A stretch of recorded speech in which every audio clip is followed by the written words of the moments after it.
The moment of the insult. Why it hurts more than you think. There's a unique sting when someone insults you.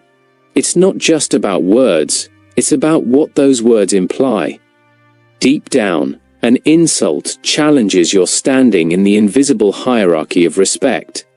Whether it happens at work, in your family, or online, that moment triggers a rush of emotions, anger, embarrassment, or the silent replay of what you wish you'd said. You feel exposed, because an insult isn't only about truth or falsehood, it's about dominance. It's someone testing how much they can disrespect you without consequence. And the truth is, how you respond in that moment will either elevate you or diminish you in everyone's eyes, including your own. The pain of insult isn't random, it's evolutionary. For thousands of years, humans have survived by protecting their reputation within the group. Losing face meant losing status, protection, and influence. That's why when someone publicly disrespects you, your body treats it like a physical threat. Your heart races, adrenaline spikes, and you're suddenly in a fight-or-flight dilemma. This primal reaction is why insults are powerful weapons. They bypass logic and go straight for emotion. But if you act while flooded with emotion, you lose. The insulter's real goal isn't to tell you something, it's to make you react. Here's where Machiavelli's insight cuts through the noise. He would say, the person who insults you is testing your power. They're seeing if they can get you to lose control, because the moment you do, you hand them dominance. To Machiavelli, power isn't just what you have, it's how well you control perception. If you seem easily provoked, you appear weak. But if you stay composed, if you study the insult instead of reacting to it, you flip the dynamic. You show that their attempt to provoke you failed. That's when the power shifts. The insult no longer exposes your weakness, it exposes theirs. Machiavelli's warning: never let yourself be despised or hatred will follow.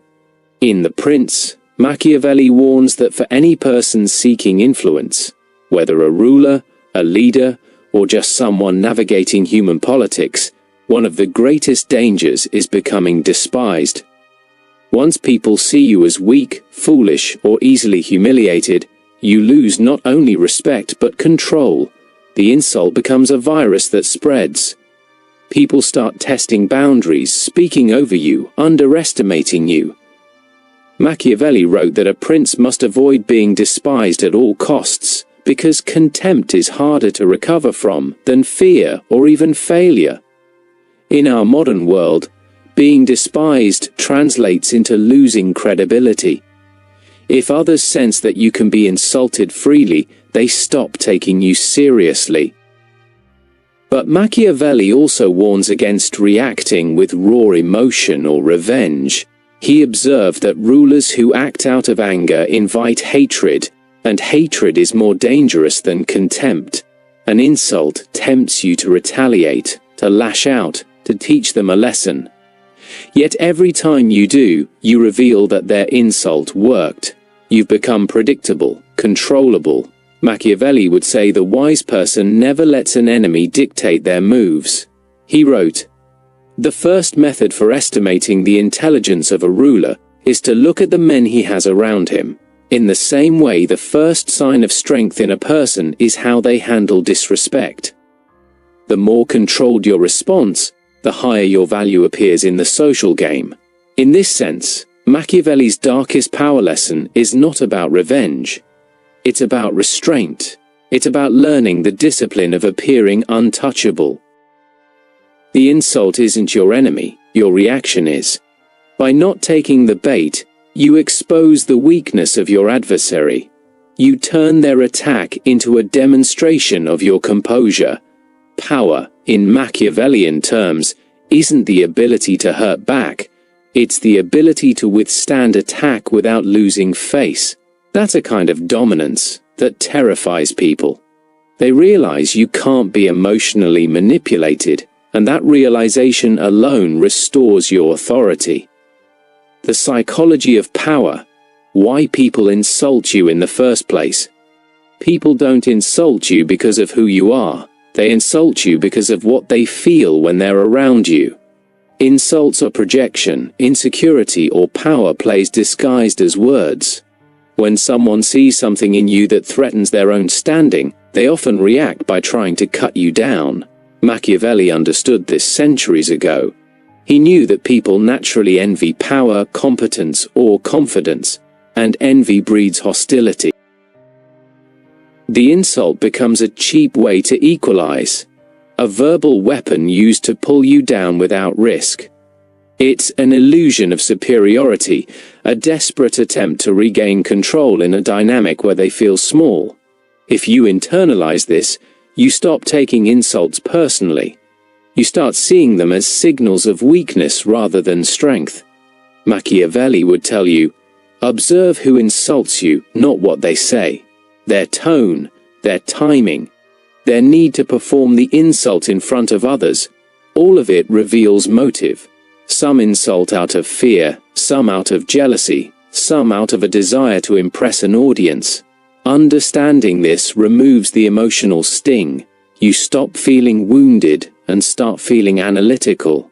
You start thinking, I see why you're doing this.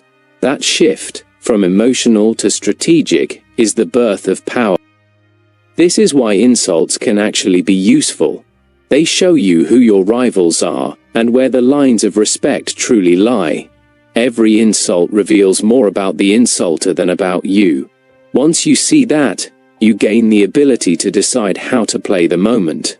Do you respond? Do you ignore? Do you use humor? Do you file it away and make a long game move later? Machiavelli's wisdom gives you options, and options are power. When someone insults you, most people get smaller. But the Machiavellian mind gets wider. It sees the entire battlefield. The strategic response: control the frame, don't defend it. The first rule of power is this: whoever controls the frame, controls the narrative. When someone insults you, what they're really trying to do is seize the frame. They want to define the conversation, to make you react to their provocation. Most people take the bait. They rush to defend themselves, explain, justify, or retaliate. And in that moment, they're no longer leading, they're following. Machiavelli would tell you this is the cardinal mistake of the weak. The powerful never explain, never plead, and never rush to correct others' opinions. They stay above the insult, because by staying calm, they preserve control over the frame. Controlling the frame means recognizing that the audience, the people watching, matters more than the insulter. You're not just responding to them, you're showing everyone else how you handle disrespect. If you explode in anger, people remember the anger. If you defend yourself too eagerly, people remember the defense, not your point. But if you stay composed, speak few words, and shift the tone of the interaction, you turn the insult back on its source. A calm, confident demeanor in the face of provocation says something powerful: you can't reach me. The insulter's words lose their venom when they fail to disturb your state. Here's the essence of Machiavelli's dark lesson: an insult is not a wound, it's an opportunity to demonstrate control. The person who insults you has just handed you a stage, a chance to show everyone that you're unshakable.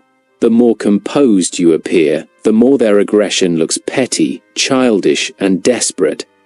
That's the beauty of Machiavellian restraint. You don't need to fight to win.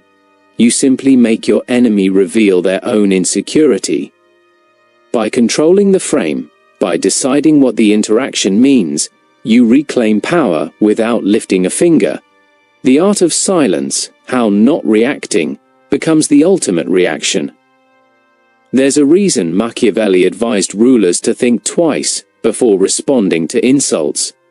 He knew that silence, when used correctly, can be terrifying. Silence signals control. It tells everyone you're confident enough to let others talk, mock, or provoke, and you don't need to defend yourself. In politics, in leadership, in social life, silence can be louder than words. When people can't predict what you'll do next, they start to fear your composure. They begin to doubt their own position. That's why Machiavellian silence is not weakness, it's psychological warfare. When someone insults you, your silence forces them to wonder, did I go too far? Did they not care? Are they planning something? That uncertainty eats away at them. People expect immediate emotional payoff from an insult. They want to see you flinch, stutter, or retaliate. When you deny them that reaction, the insult collapses in on itself. Instead of feeding the fire, your stillness suffocates it. This is the same principle Machiavelli applied to politics. Don't let your enemies know what you think or feel until it's too late for them to adjust. In modern terms, the person who shows less emotion controls more power. But silence isn't always passive. Sometimes silence is strategic timing. You might stay quiet in the moment, only to respond later when the emotional dust has settled, with a well-placed remark, a decisive action, or a move that reasserts your value. Machiavelli would approve of delayed responses that serve a purpose. He'd tell you, let your silence build anticipation, then act when it benefits your position. People forget what was said, but they never forget how calm you looked while someone tried to humiliate you. That image of unshakable composure becomes part of your reputation. And reputation to Machiavelli was everything. Turning insults into long-term advantage. Now comes the part that separates ordinary thinkers from Machiavellian ones, turning insults into strategy. Most people try to erase the memory of being insulted. They either lash out or move on pretending it didn't happen. But the Machiavellian mind remembers, not to seek revenge out of emotion, but to understand what the insult revealed. Every insult gives you data: who feels threatened by you, who envies you, who wants to undermine you. It's social X-ray vision. Machiavelli would say, he who deceives will always find those who allow themselves to be deceived. Likewise, he who insults reveals those who secretly doubt you, or themselves. Once you start viewing insults as intelligence, you realize they can help you navigate power dynamics. You learn who your real allies are, and who's smiling to your face while sharpening a knife behind your back. You start making strategic adjustments. You communicate differently, manage distance, choose your alliances more wisely. The insult becomes a map of insecurity, not yours, but theirs. And with that map, you can position yourself more effectively. In Machiavelli's world, information was the ultimate weapon. In yours, self-control is the key that unlocks it. Finally, the ultimate transformation is internal. When you use insults to strengthen, rather than weaken your sense of self, you become untouchable. You train your emotions the way a warrior trains reflexes. You stop asking, why did they insult me? And start asking, what does this tell me about them, and about my effect on the world? That shift marks your transition from victim to strategist. Machiavelli's darkest lesson isn't about cruelty, it's about clarity. It's about seeing human interaction for what it really is, a power exchange. And once you understand that, insults lose their teeth. They become sparks that can no longer burn you, only illuminate the battlefield. The trap of overreaction. How emotion destroys power. When you're insulted, the natural impulse is to fight back, to prove them wrong, to defend your pride. It feels righteous in the moment. But Machiavelli would warn you, that impulse is exactly what your opponent wants. Emotion exposes your weakness. The moment you overreact, you reveal that your sense of power depends on the approval of others. Anger, outrage, defensiveness. These are signals of dependency. You've allowed someone else to dictate your emotional state. And in the power game, dependency is fatal. Overreaction doesn't just make you look unstable, it erodes your authority. When you respond to an insult with fury or sarcasm, the focus shifts away from the insult itself and onto your behavior. People stop judging the insulter and start judging you. Machiavelli would remind you that perception is everything, and perception rarely favors the one who loses composure. He observed that rulers who acted rashly out of pride often lost their crowns not because of enemies, but because of their own inability to manage appearances. The same applies to us today. Self-control is not repression, it's a weapon. Overreaction also creates a cycle you can't win. Every time you bite back, you teach others how to manipulate you. You train them to press your buttons for attention or dominance. But when you react with calm indifference, you deny them power. They get bored, confused, even insecure.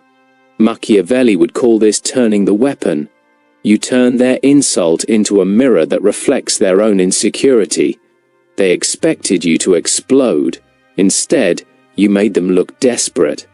That's when the psychological tables turn, not through aggression, but through composure. The psychology of reputation, Machiavelli's obsession with perception. For Machiavelli, reputation wasn't a luxury, it was survival.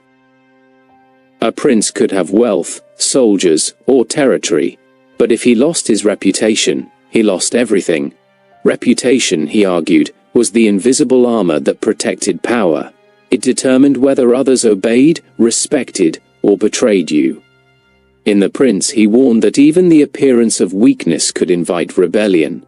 Translate that to modern life. Your reputation shapes how people treat you long before you open your mouth, and how you handle insults plays a huge role in that perception.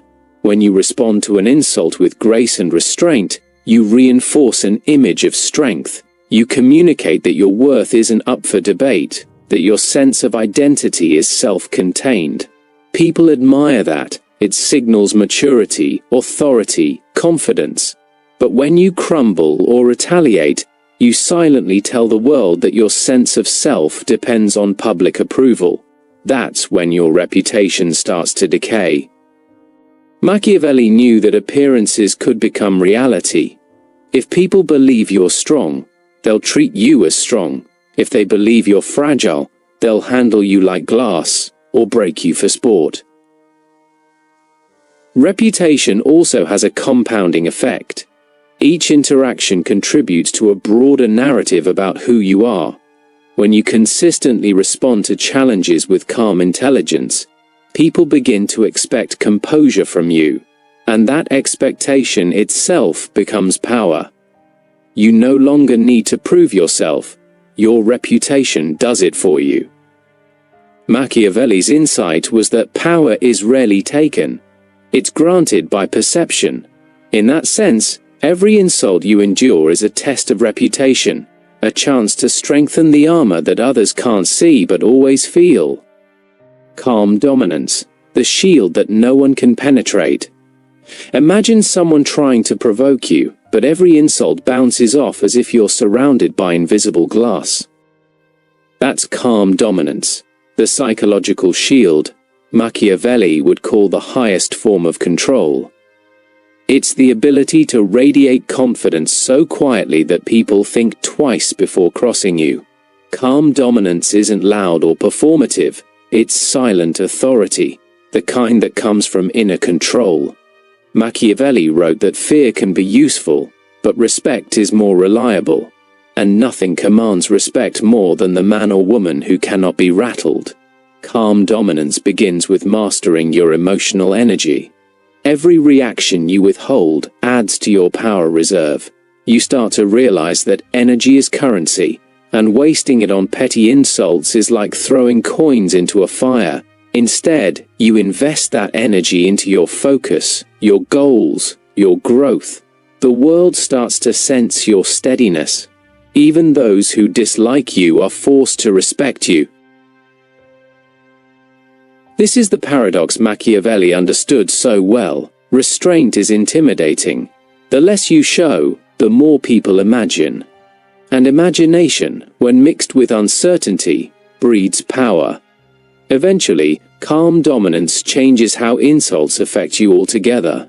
They stop being emotional wounds and start becoming information, feedback about the world around you. You stop reacting and start observing. You realize that the person who tries to humiliate you is really showing you where they feel small. That knowledge gives you leverage, but it also gives you peace. You no longer crave validation because you've built an inner hierarchy where your worth isn't determined by others. And that's where Machiavelli's dark lesson turns into something profound. The most powerful response to insult is indifference built on understanding. It's not cruelty, it's mastery. The final lesson: become the person no insult can touch. There comes a point when you realize that the world will never stop testing you. People will misunderstand you, underestimate you, talk behind your back, or throw cheap insults to feel powerful for a second. You can't control that. But you can control what it does to you. Machiavelli's darkest power lesson isn't about revenge or manipulation, it's about liberation. It's about learning to stand in the middle of conflict and remain unmoved. Because when insults no longer dictate your behavior, you've achieved something most people never will: true independence of mind. Think about it. What is an insult really worth if it doesn't change your state? If someone can't make you angry, embarrassed, or defensive, then they have no real power over you. Machiavelli would say, that's when you become unassailable. You stop being a participant in the petty emotional games that drain most people. You rise above them, not because you think you're better, but because you've learned what actually matters. You understand that your reputation, your control, and your peace of mind are too valuable to waste on temporary noise. The insult becomes nothing more than static, background interference in the frequency of your focus. In the end, Machiavelli's lesson about insults is less about politics and more about human nature. He knew that power is never stable. It has to be maintained, moment by moment, through perception and discipline. When people insult you, they're not defining you, they're offering you a test. And each time you pass that test with calm strategy and grace, you strengthen your reputation, your influence, and your inner authority. So the next time someone disrespects you, remember this: you are standing at a crossroads. One path leads to reaction, the other to control. One drains your power, the other multiplies it. The choice, always, is yours. Because Machiavelli's darkest lesson isn't about being cruel, it's about being untouchable. It's the art of living in a world full of noise without letting it shake your foundation. It's the discipline of silence, the intelligence of restraint, and the strength to turn every insult into evidence of your power. The moment you stop defending your worth, you prove it. The moment you stop reacting, you start ruling. And that, more than any crown or title, is what it means to master the game of power.